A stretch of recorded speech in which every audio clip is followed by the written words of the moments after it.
Hi, and welcome back to Purple Collar Life. As you can see, I'm all set today to split some firewood in the garage.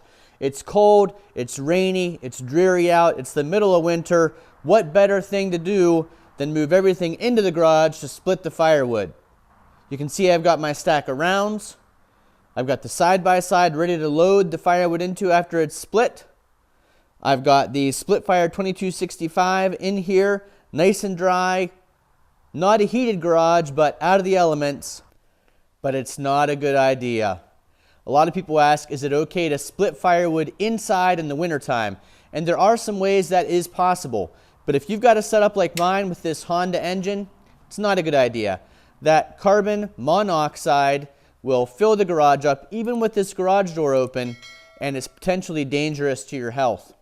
So, even though it seems convenient, seems like it's out of the weather, seems like it's a little bit warmer, seems like everything inside makes a lot of sense, it's not a good idea if you've got a gas engine. Split Fire actually does make a version of a log splitter that's an electric engine. I don't know much about that. I've seen it on a couple other channels. So maybe check something like that out if you're going to be doing a lot of splitting indoors. But if you're going to have a splitter like this one, it works great, but it's for outdoor use. Now let's get everything moved back outside. I staged it all in here just for the intro. We'll get it moved outside and we'll do our splitting safely outside. And I'll show you a couple tricks to keep your wood dry when you're splitting outside if you've got a setup like ours.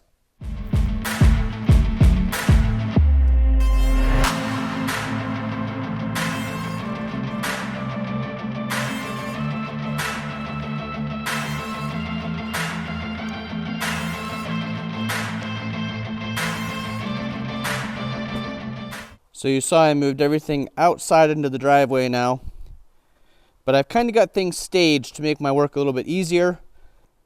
I backed up so that the bed of the Ranger is about the same height as the table of the splitter, and I was able to easily move that big round over to the splitter. I staged my rounds, and you see I have them all oriented so that they're easy to roll onto the log lift. That's another work smarter, not harder tip. I rolled them out of the garage here, except for the later ones. But they're all lined up to easily get onto the log lift, so that I'm doing less lifting, especially those two bigger ones. They're pretty heavy. This is red oak. I've got the engine safely outside the garage for the splitter.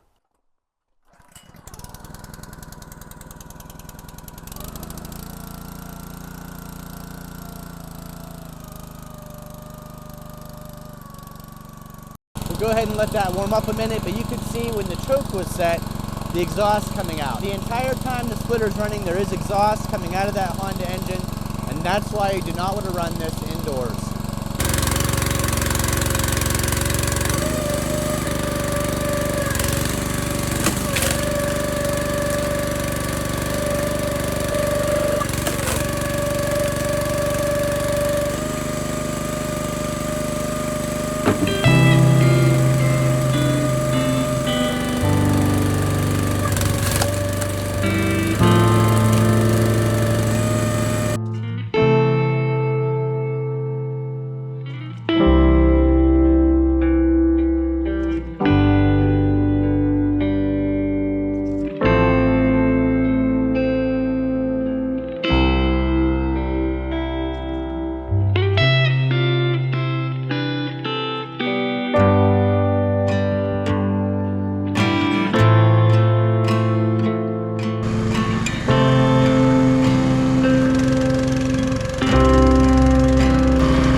Now there are a couple other things I've done in the past if it's really raining or snowing hard.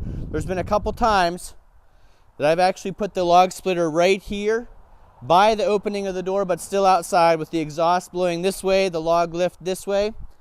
And I've had the side-by-side or the tractor right here inside the garage. So then, as I'm splitting, I'm taking the wood, putting it in the back of the side-by-side or on the back of the tractor.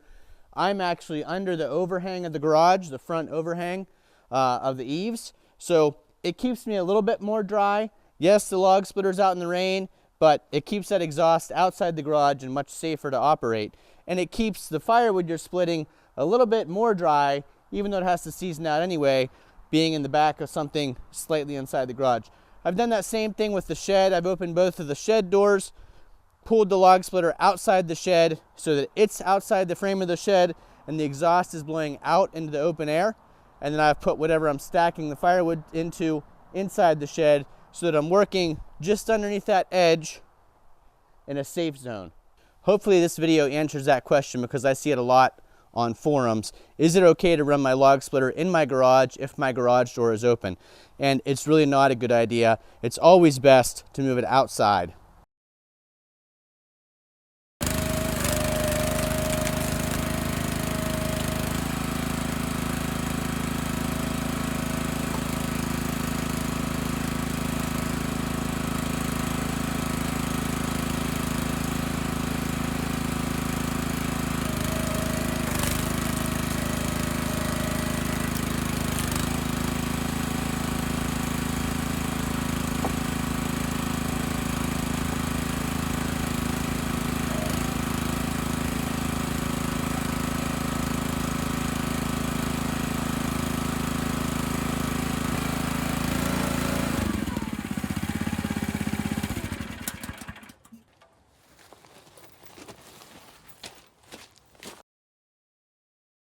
Another option for you is like a pavilion.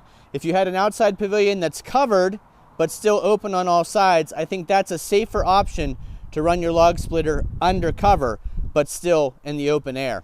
If this video informed or entertained you, we'd really appreciate if you'd give us a thumbs up down below.